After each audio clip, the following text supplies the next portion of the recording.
Welcome back to the channel. James Ridyard here.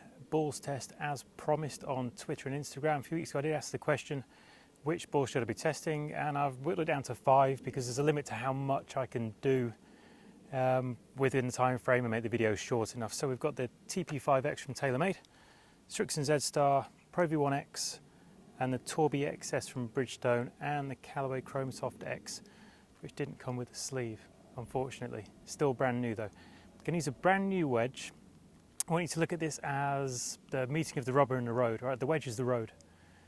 These are the rubber. All right, so I'm going to try and keep the road consistent. It's going to be the same wedge. It's brand new, untouched. It's not going to wear down during the test. So that's as consistent as possible.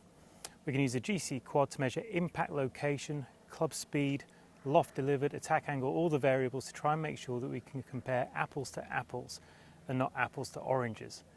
Okay, there is a little bit of subjectivity involved as well in my feel, so I'll probably do a headphone test, take the sound away, because feel is largely influenced by the sound of the club on the ball, believe it or not. So let's get stuck into it.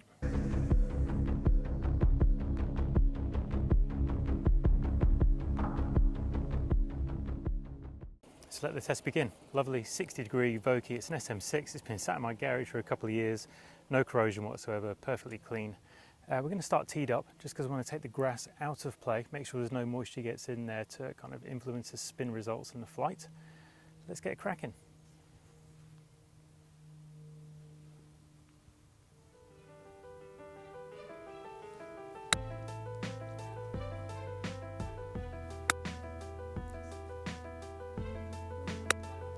Right, ball number 2, Srixon Z-Star. Very, very soft in my experience. Going to hit the same series of shots. We've got 3 sitting out. That gives me a target. Keep tracking the data. Keep rolling.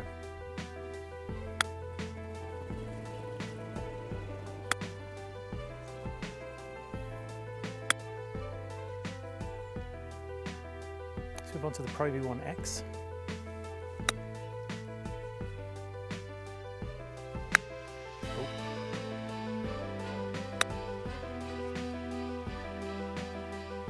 Bridgestone XS, been looking forward to this one, never hit it. It says Tiger on it, so it must be good.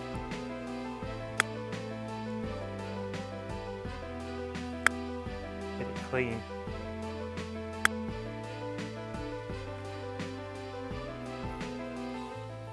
Carried it a little bit further, 6-3 again, so we've got a leader. I mean, there was a miss hit at the second ball, it still spun a decent amount. Almost as much as the balls I started with. So that's an interesting point already. Obviously we'll dig into the data a little bit later on and have a really close look, see if there's any other reasons why the spin might be higher in this club. Am I adjusting as we go? But we will find out, I guess. Okay, Callaway Chromesoft X. This is a ball that I've played with quite a lot over the last few years. I'm not brand allegiant anymore, so I'm not going to have any kind of favouritism towards these. It's a ball that's always felt a little bit hard and clicky to me, although I know the data spin-wise has always been pretty good. So it'll be good to see quickly how it fares up against these other balls we've tested so far.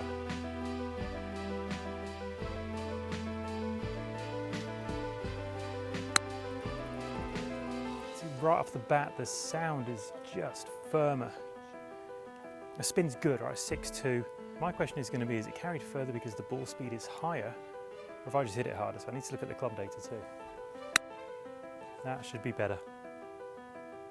Okay, plenty of spin, 5-9, carrying 23, so we're in the ballpark. You know, it's good. I've hit it a bit far again. Right, step 1 done. So perfect lie from a tee. Saw some variability in spin, going to dig into that a little bit later. Now we're going to drop the ball onto the fairway. It's fringe grass, it's pretty consistent. There's a little bit of moisture in there. So we're going to see how the balls handle that change in environment and variability. If there's any difference at all, let's find out. So we're back in with the Taylormade TP5X. Same length of shot. Time to execute.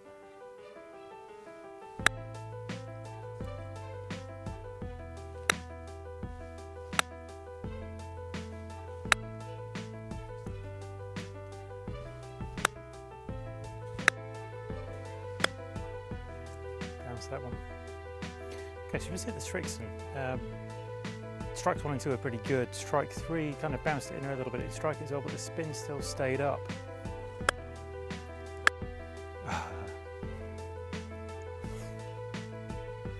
Complete miss. still 4-2. Bounced it, just the same as the third Srixon ball. 4-2, okay. So the Callaway Chromesoft just hit in the fairway, and the first two popped up. I had them low on the face, which wouldn't usually create a pop-up. Third one struck solid, and it still popped up. Very, very little spin. I think we're already seeing a bit of an issue between golf balls as soon as something gets in the way. A couple that are racing ahead, the others have got work to do. Tee done, fairway done. Now we're going to go into the rough. A bit of an unknown quantity to me. I'm not sure what's going to happen.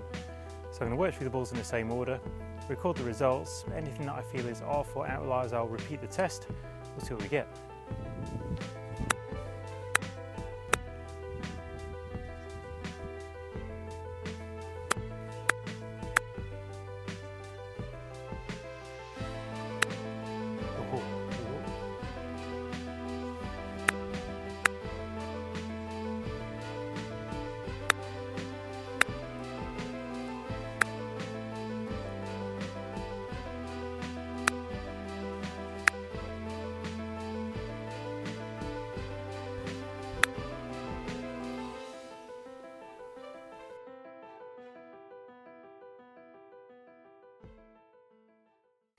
So I suppose now the boring stuff's out of the way, the next question is, do the balls allow me to do what I want to do with them? And does it give me the control that I feel like I need, or do I need to adjust to the golf ball? So I'm going to hit a few shots of these 3 pins and just cycle through the balls, just give a little bit of feedback as we go. So we'll start with the Taylormade TP5X, just go up to the left pin. Just see it as a pretty stock shot, landing just over the dark patch, the last dark patch you can see there.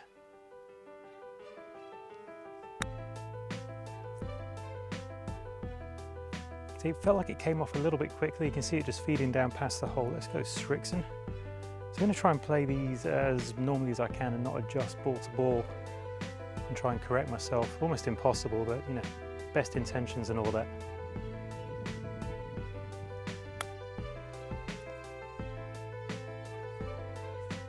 Definitely much softer sounding. I've picked a really terrible hole because you see it feeding down to the same spot. So no real difference in outcome. Again, stick with it, no change in touch required.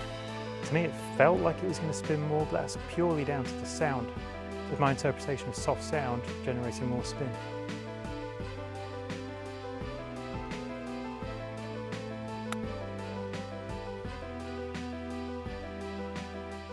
Okay, Pro V1X felt like it just popped a little bit. Landed softly, released out, felt okay.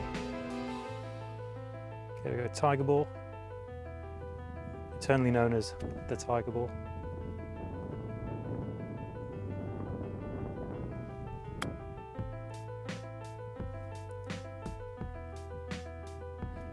A bit like Tiger, except it didn't go in. Felt softer. Felt like it came out with a little bit of speed on it, maybe because it was flat, but it did grab. Chromesoft.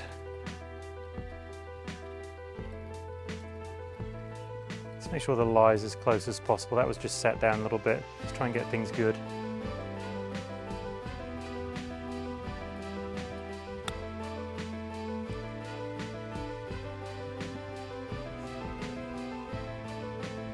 Definitely just more of a click to the sound. If anything, you look, it launched higher. I'm sure on video you'll see that. Let's go to the second flag on the right there. It's going to require a slightly different shot, which is what we want. I have a choice here. I could bump this down a little bit short, just try and get its release over, or fly it. Now, for the sake of making this as realistic as possible, if I was in play, I probably wouldn't be flying this over the small ridge that you can see. I'll be short into the upslope, trying to have it released down. So I'm going to go a little bit lower. And this is where the importance of spin comes in. If the ball spins too much, it may well stick on the hill. So it's difficult to kind of bank on that. Let's see what we get ball to ball. A little lower, onto the flat, try and roll it down.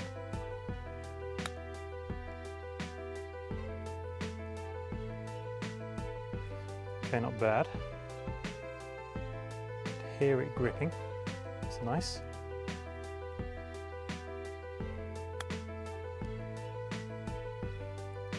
That definitely gripped more. Landed in a pretty similar spot. Go to the Pro V. Also came out a little bit lower, and I'm not trying to adjust the flight as we go, trying to do the same thing every time.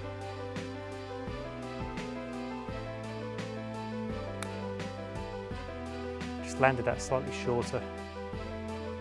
It's released out by the Srixon. Okay, tiger time.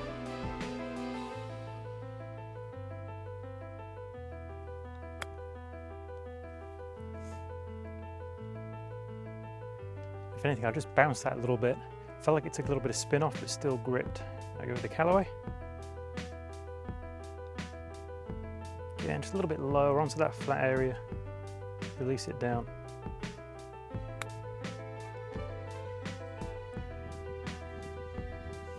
Gonna go with the Callaway reload. That just popped on me. I'm not sure if it was me or just a lack of grip on the club face to actually bring the flight down and give it some forward momentum.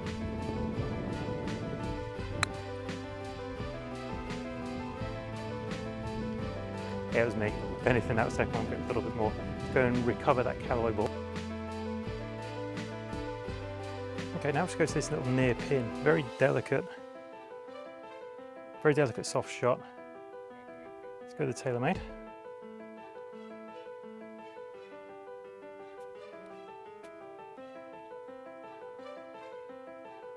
So I'm just going to play this open, a little bit toe down, just pop it.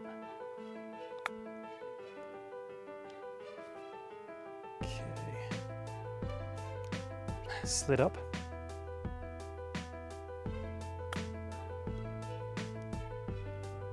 So that's interesting. So played exactly the same shot. Ball slid on the Taylormade, felt it grip on the Srixon. Obviously significantly lower. Kind of any short, soft shots, it's what you want to be able to feel is that you can be aggressive. The ball's not going to spring off the club face or slip up it. Okay, Pro V1, same shot.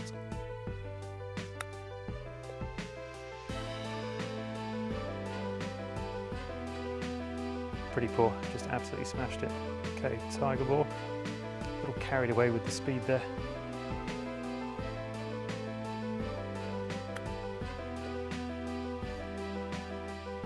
Similar to the Titleist, except it didn't take off on me out of Callaway. So I had one ball slip so far with this shot, the Taylormade. If there's another ball that's going to slip, having seen what I've seen so far, it'd be this one.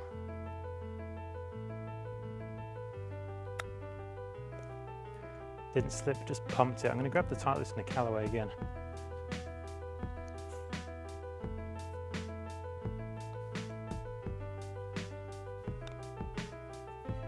I'm going to give myself a second chance, not the ball.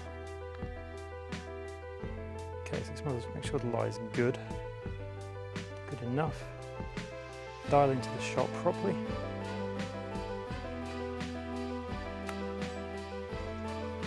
Better. I'll just smash the Titleist first time. I'll hold my hands up on that one.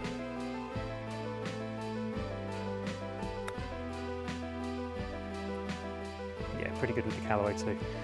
So Taylormade slipped up.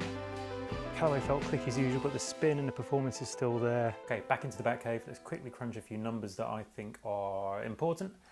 We've got 4 charts. We've got spin from tee, spin from fairway, spin from rough, and then an efficiency chart. So efficiency is the amount of energy transfer from club to ball, which is an interesting thing to look at, but we'll do that at the end. I've got my average club deliveries here across the board for the shots from the tee, because that for me is the one with the least variability as far as how the ball should behave. So I wanted to make sure the club delivery was tight. Average attack minus 4.6, average loft 52.1, deviation less than a degree on the attack angles are very, very tight, 1 degree on the loft. Again, very, very tight. Can't really do a better job than that. If we jump into the tee spin, you can see the Bridgestone XS jumps out at the top. The TP5X is down at the bottom. We're talking a 500 RPM difference. Now, it doesn't sound like very much, but if we look at it as a percentage, it's 10%, which may be more significant to you. Go to the fairway, and the Srixon made a huge gain. We have the variability in lie, so some of it could be that, and the sample size was quite small. But the variance between balls isn't that big. They all did pretty similar. The Chromesoft struggled. The Bridgestone and Pro V1 pretty much had parity, and the TP5X jumped up as well, so go figure. Now from the rough, huge variability. Problem is, can't recreate the lies. The club deliveries are slightly different. Players are subconsciously going to respond to the lies, so the ball's coming out quite inconsistently. I'd really probably not spend too much time looking at these two charts. I had to do it for peace of mind, but the shots from the tee are really the one that's demonstrating the quality of the interaction between club and ball. Let's get down to efficiency. Now this is an interesting one for me. So efficiency is the energy transfer of club to ball. So how fast the ball is coming off relative to the club head speed. And you can see the Srixon comes off faster than any of the other golf balls. The Chromesoft X not a million miles behind.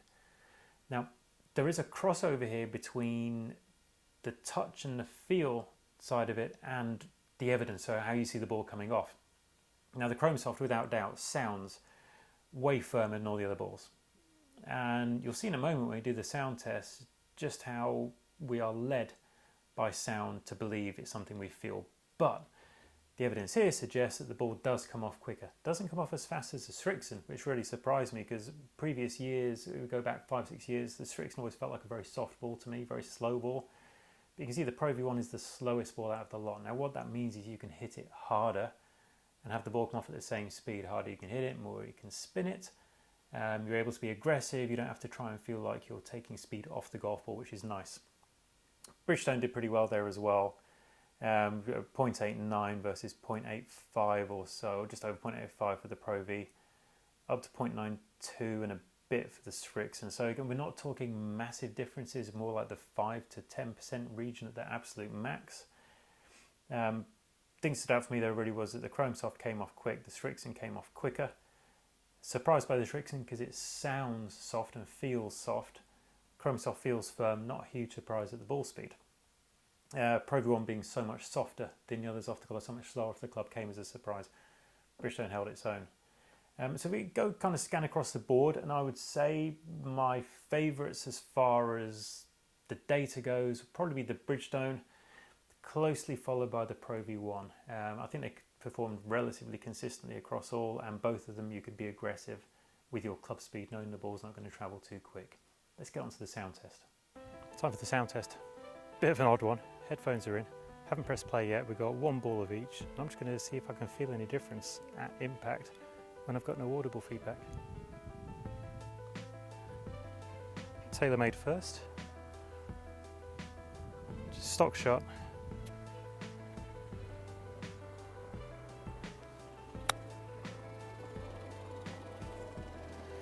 Okay, Srixon.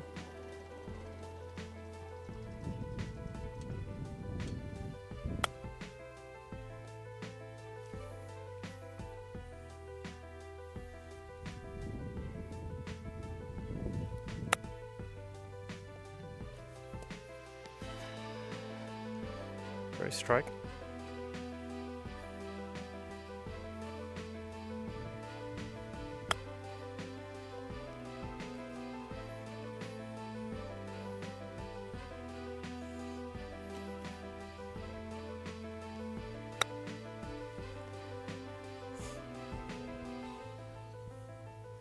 Right, let me tell you right now, no difference in feel whatsoever. It's not feel, it's 100% sound. Blocks out all the external sounds. I have music pumping in my ears. Probably didn't help me when I came to actually striking the golf ball, but there is no feel difference whatsoever. Totally audible. Amazing how the brain plays tricks on you like that. So that's it, short game balls test done. I think as a player you need to decide what you require. I mean, I pretty much want a ball that spins as much as possible, and it also comes off a very low ball speed. So the Bridgestone and the Pro V are probably my choices from the group I selected today. If, however, you're the kind of player that plays the ball in lower quite a lot and likes the ball to roll out, then you may not want a ball that spins a lot, just in case it does dig its heels in. So yeah, as you can see, your preferences really should dictate what you play. And obviously there's a lot more to the game than just short game. So you need a ball that does what you want it to do around the greens, but also works well for your driver and your irons. So hope it helped. Feel free to comment below. I look forward to seeing it and replying when I can. Subscribe if you haven't subscribed already, and look forward to a new video next week.